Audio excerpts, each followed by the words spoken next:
லஞ்சம் ஒழிஞ்சிச்சுன்னு நீங்க சொல்றீங்க. ஆனா எதிர்கட்சி தரப்புல என்ன சொல்றாங்க, 100 நாள் எந்த ஒரு புதிய திட்டங்களும் செயல்படுத்தப்படல, என்ன எந்த திட்டம் ஸ்டிக்கர் ஒட்டியிருக்காங்க, ஒரு ரீல்ஸ் ஆட்சியா தான் இந்த ஆட்சி இருக்கு அப்படின்னு எடப்பாடி பழனிசாமி. அதாவது எதிர்கட்சிகளுக்கு எதை வச்சு விமர்சனம் பண்ணுன்றதுக்கான கருத்துக்களே இல்லை.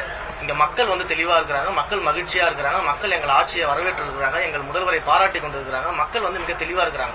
மக்கள் மிக தெளிவா இருக்கும் போது இவங்களால எதை வச்சு அரசியல் பண்றதுன்னு தெரியல.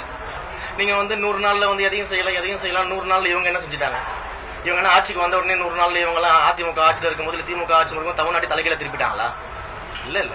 அப்ப முதல்ல நிதிநிலையை சரி செய்யணும். நிதிநிலையை சரி செஞ்சு மக்களுக்கு தேவையான திட்டங்களை வகுக்கணும். அந்த திட்டங்களை வகுத்து அந்த திட்டங்கள் மக்கள் கிட்ட கொண்டு போய் சேர்க்கிறதுக்கான பணிகளில் ஈடுபடணும். அந்த திட்டங்களை கொண்டு வரணும். இதற்கான பணிகளில் ஈடுபட்டிருக்கோம். 100 நாள்ல லஞ்சத்தையும் பெருமளவில் நாங்கள் குறைச்சிருக்கோம்னு நாங்கள் சொல்றோம். இன்னைக்கு அது மக்களே வெளிப்படையாக பார்க்கிறாங்க. இதையெல்லாம் நாங்கள் மக்களே சொல்லும் பொழுது இதற்கு மேல என்ன ஒரு சாட்சி தேவைப்படுது? அப்ப அரசியலுக்காக பேசுறவங்க பேசிக்கிட்டே தான் இருப்பாங்க.